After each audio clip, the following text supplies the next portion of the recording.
Para mi desgracia, he sido testigo de acontecimientos espantosos, el recuerdo de los cuales me asalta, a veces cruelmente.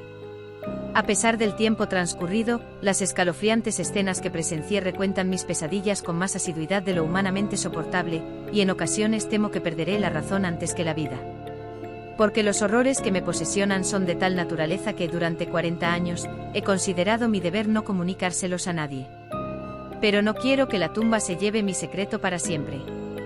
Soy ya muy viejo y presiento que el fin está próximo. Tal vez esta historia pudiera ser útil para quienes, con buena fe, se atreven a investigar ciertas tenebrosidades del alma humana. Por eso me decido ahora a escribirla. He dispuesto que el sobre que la contiene sea abierto cuando se dé lectura a mi testamento. Nadie la leerá, por tanto, mientras me quede un asomo de vida. Asterisco, asterisco, asterisco. Estuvimos de acuerdo en que era mejor enterrar a Constance boca abajo, como debía hacerse con las brujas, según una vieja tradición de Normandía, para que jamás, viva o muerta, pudiera volver a caer en la tentación de presentarse ante nosotros. Nuestro pueblo era demasiado insignificante para que los nazis se hubieran tomado la molestia de ocuparlo. Los americanos estaban desembarcando en nuestras costas y eso nos permitía, por una feliz paradoja de la guerra, vivir sin la presión de autoridad alguna. No había, pues, nadie que pudiera impedir, por considerarla supersticiosa, la forma en que decidimos enterrarla. Constance no tenía familiares directos y sus parientes lejanos tampoco pudieron oponerse después de lo que había sucedido en los últimos días. Enterramos la insufrible maldad de aquel cuerpo, aparentemente muerto, de la forma descrita, pero la tierra no cayó directamente sobre el ataúd, sino sobre una lámina de plomo que colocamos encima de este. Habíamos supuesto ilusoriamente que con ambas medidas precautorias podríamos, en adelante, dormir tranquilos. El sueño había acudido, entre sobresaltos y con menos profundidad de lo que fuera conveniente, a la mayoría de los habitantes de Tourville. Todos estábamos atentos, en las noches anteriores, al menor ruido que pudiera interpretarse como anormal. Pierre el herrero había sido el gran amor de Constance, quien no pudo soportar que aquel la hubiera sustituido por Margot Carpentier, mucho más rica que ella. Aseguraban que Constance tenía tratos con el diablo. Pero yo no creo en el diablo, creo que el diablo es el odio, y el odio de Constance pronto lo íbamos a saber era temible, porque se manifestaba indirectamente, porque tenía la facultad de hacer variar el curso de los acontecimientos ordinarios hasta lograr que ocurrieran las cosas más espantosas. Corrían por el pueblo rumores inquietantes. Hubo quien aseguró haber visto a Constance entrar simultáneamente en las casas de Pierre y de Margot momentos antes de la salida del sol. También se decía, aunque no sé de qué forma podía llegar a saberse semejante cosa, que había echado su aliento en todos los espejos de las dos casas con una finalidad inconfesable. Días después de que tales rumores fueran propagados, Margot tuvo una muerte insólita y terrible. Había acudido al mercadillo que se formaba todos los martes en la plaza y de pronto cayó al suelo como fulminada, gritando igual que si le hubieran picado a la vez 100 escorpiones. Me quemo, dijo entre alaridos, pataleando, mientras desgarraba con ambas manos su camisa, como si el fuego proviniese de aquella prenda, dejando el pecho al descubierto. Luego se retorció en el fango y dejó de respirar, con el rostro cubierto de barro. Lo espantoso no era tanto que hubiera muerto de semejante forma como el descubrimiento que hicimos a continuación. Era que al ras de piel, entre las costillas y en el interior de ambos pechos, se veían algunas manchas oscuras, redondas, del tamaño de un franco. No eran monedas, pero sí objetos metálicos. Eran las cabezas de varios clavos, 17 en total, que se le habían incrustado en senos y pulmones sin horadar previamente la piel. Ya sé que es muy difícil de creer. Afortunadamente no soy yo solo quien vio aquella monstruosidad. El cadáver fue examinado por el doctor Trudeau, quien, en el momento de escribir estas líneas, todavía vive. El pueblo entero comprobó y se conmovió hasta la náusea por la espantosa realidad de su muerte. Algo tan horrendo y misterioso solo podía ser obra de una bruja. Pero, ¿quién era capaz de adquirir la menor prueba acusatoria contra esa bruja? Un maligno brillo de triunfo brilló en los ojos de Constance al enterarse de lo que había pasado, aunque fingió tanta consternación como la que nos embargaba a todos. Tan conmovidos estábamos que las noticias de la guerra, tan próxima al pueblo, casi no parecían afectarnos. Tras la súbita muerte de Margot, Pierre se volvió medio loco, se encerró en su casa y no quiso ver a nadie. Fue por tanto el único que no asistió al entierro de su novia. Sí lo hizo Constance, así como la señora Edith Lenormand, madre de la muerta. Aquellos días terribles no había cura en el pueblo, ni nadie, fuera de él, que quisiera ocuparse de nosotros. El resto del mundo, demasiado ocupado en autodestruirse, se había olvidado de nuestra comarca. Nos veíamos obligados, en consecuencia, a bautizar a nuestros hijos y enterrar a nuestros muertos como Dios, el diablo o ambos al tiempo nos daban a entender. Por primera vez éramos enteramente libres, pero nos sentíamos desprotegidos frente a cualquier agresión física o moral. Y yo creo que fue esa atmósfera de temor y libertad en que se agitaban nuestros espíritus la que favoreció la aparición de hechos insólitos y desacostumbrados, como lo fue la propia muerte de Margot. El teatro de la guerra podía desplazarse hasta Tourville en cualquier momento y la vida adquiriría el terrible y maravilloso significado que debió tener para el hombre de las cavernas. Procurábamos vivir intensamente en la medida de lo posible, y nuestras pasiones estaban siempre muy próximas a desatarse. Pese a su aspecto compungido, nos dimos cuenta que Constance estaba gozando el entierro de Margot como el mejor momento de su vida. La madre de Margot despedía hacia ella varadas de un odio instintivo, aunque nada dijo durante la improvisada ceremonia. Pero cuando el cuerpo de su hija quedó cubierto por la tierra, se acercó a Constance y, sin mediar palabra, le echó las manos al cuello. Era grotesco y terrible contemplar aquel espectáculo. Las sarmentosas y débiles manos de la señora Lenormand no tenían fuerza ni para sujetar el bastón. Y sin embargo trataba, con silenciosa furia, de que esas manos fuesen el instrumento de su venganza. Era la única que no le tenía miedo. Pero era también la persona más débil frente a Constance. Confieso que separamos a ambas mujeres de mala gana.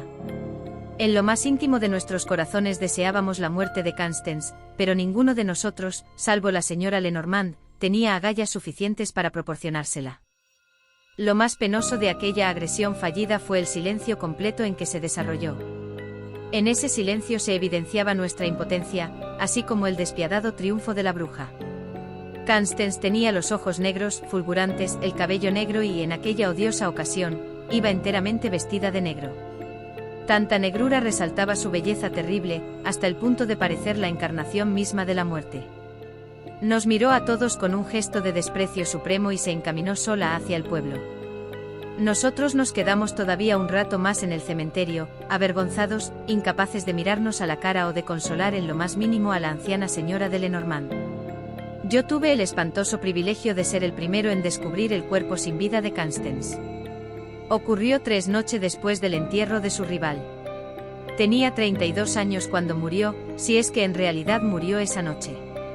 Al parecer había dejado de existir súbitamente, sin que nadie le hubiera conocido enfermedad alguna, a no ser esa enfermedad del espíritu que él odió. Entre sueños advertí que el viento soplaba con mucha violencia.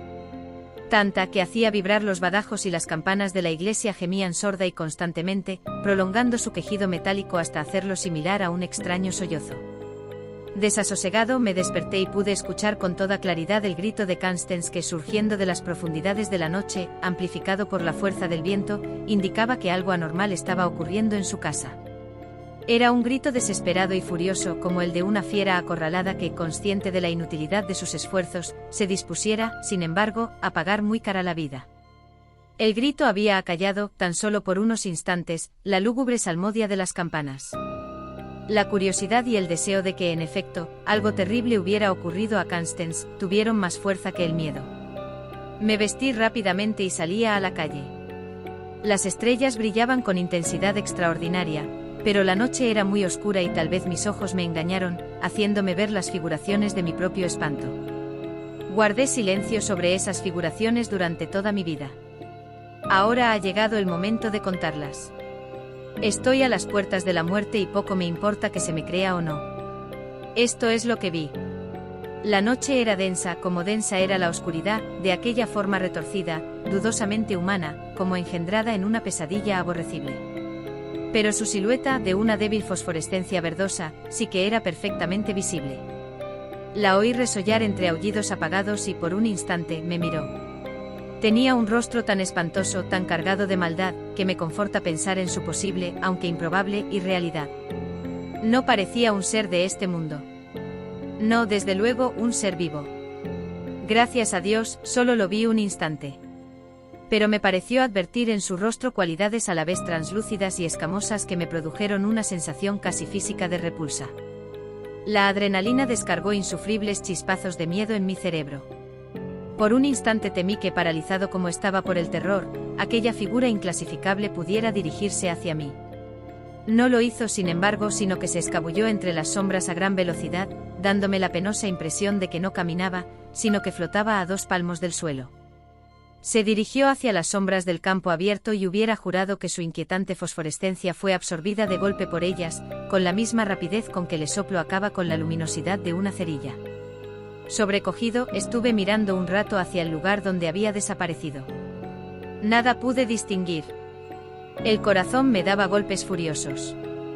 Logré desviar mi atención hacia la puerta de Constance, de donde había surgido la figura, y al fin me aventuré a dar unos pasos en esa dirección. La puerta estaba entreabierta y el viento hacía crujir sus goznes. El silencio y la oscuridad eran completos más allá de ese umbral. Tenía tanto miedo que dudé mucho antes de cruzarlo. En realidad odiaba a Constance, como lo odiaba todo el pueblo, y no era compasión o deseo de ayuda lo que me empujaba. Era el desafío de mi propio miedo, exacerbado por cuanto había oído y presenciado, lo que finalmente hizo que atravesara el dintel y me enfrentara con la muda viscosidad de las tinieblas. Vi a Constance desnuda, muerta, sobre su cama. Pero también sentí su presencia viva flotando malignamente en el aire enrarecido de la casa. Al encender la dudosa luz de un quinqué y contemplar sus ojos abiertos, enormes, oscuros, desorbitados, ojos a los que habían arrancado de cuajo la fuerza de la vida, entendí por qué se había dicho de ella que era capaz de hacer añicos los espejos con solo mirarlos. Nadie había sido capaz de soportar, mientras vivió, la intensidad de aquellos ojos negros, de ese brillo terrible que le nacía de las pupilas como un oscuro río. Pero ahora, muerta, resultaban aún menos soportables. Logré zafarme de la fascinación de esos ojos y escapé corriendo de la casa. Nada dije de la insólita aparición que precedió a mi descubrimiento del cadáver. Las extrañas circunstancias en que apareció, desnudo y sin la menor señal de violencia, me indujeron a guardar silencio. Pero suspiré aliviado como todos, cuando ese cuerpo fue enterrado de la forma que he descrito antes. La pesadilla, sin embargo, no había hecho más que comenzar.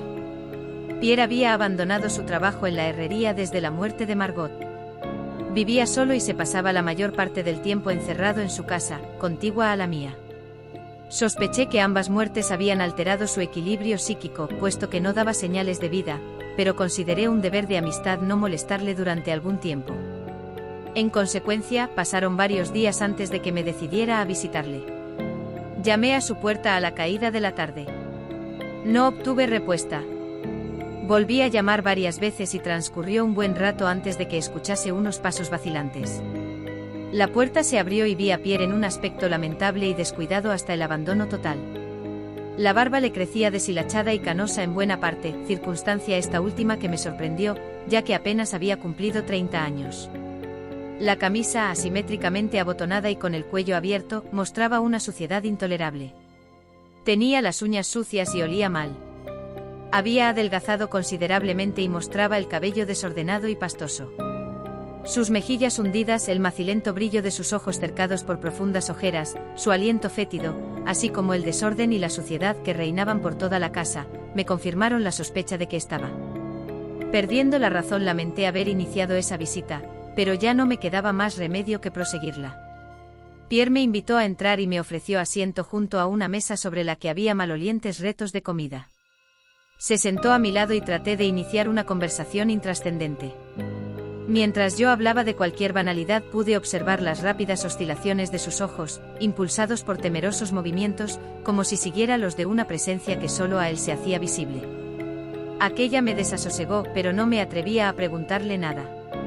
Seguí hablando del tiempo, de las dificultades económicas, de las incertidumbres de la guerra. Me contestaba con monosílabos, pero era evidente que ni mi presencia ni conversación le interesaban lo más mínimo. De pronto su inquietud se hizo más patente que nunca. Se había quedado mirando fijamente a un punto situado a mis espaldas, con ojos desorbitados e inequívoca expresión de horror.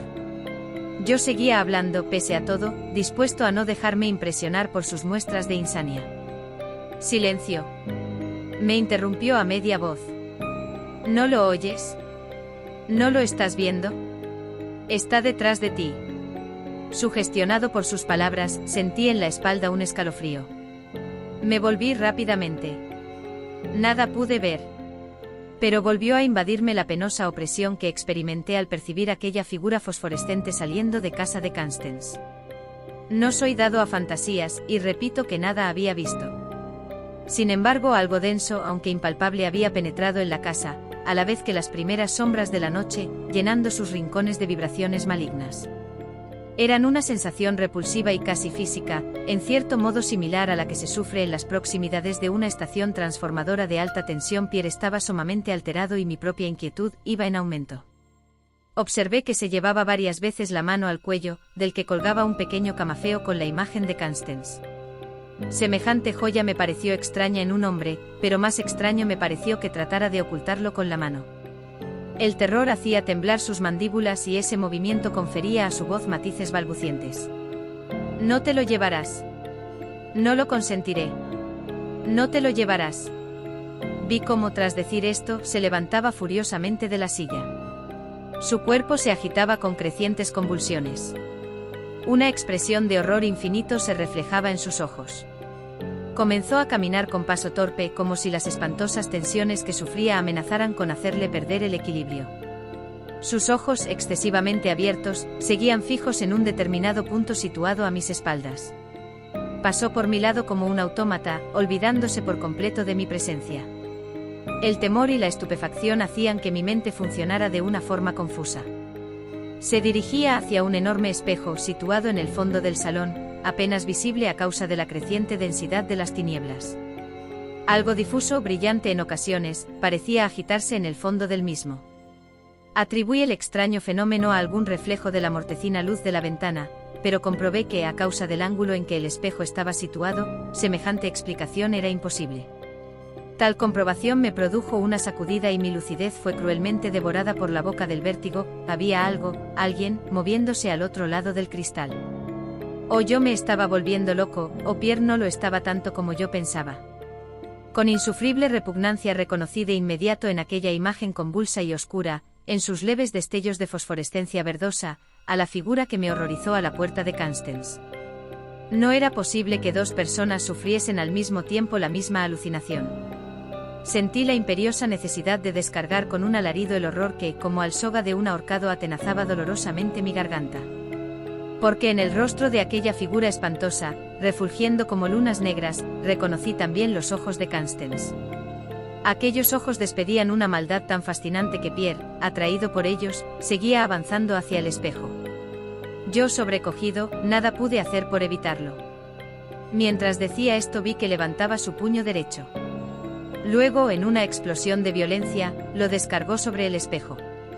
El destino fue benigno conmigo, ya que la oscuridad me veló en parte la escena que se desarrolló a continuación. Los trozos del espejo no cayeron al suelo, sino que se clavaron todos, en el cuerpo de Pierre. Fue un ruido espantoso porque al chirrido del cristal hecho añicos se unió un resuello sordo, bestial. Algo sombrío, una especie de velo translúcido, cubrió el cuerpo agonizante de mi amigo, ya caído en el suelo. Aún pudo Pierre lanzar un postrer alarido que me puso los pelos de punta. Vi que una mano femenina, uñas retorcidas, arrancaba algo de su cuello. Poco después difuminó la sombra. No describiré en qué horrible estado se encontraba el cuerpo del desdichado cuando me acerqué. El camafeo había desaparecido. Gracias por escuchar esta historia, me ayudarías mucho que dejen su like y suscríbanse al canal para no perderse los próximos vídeos. Hasta la próxima. También será un placer narrar tu historia en un vídeo. Todos los nombres y lugares se modificarán para proteger a los involucrados.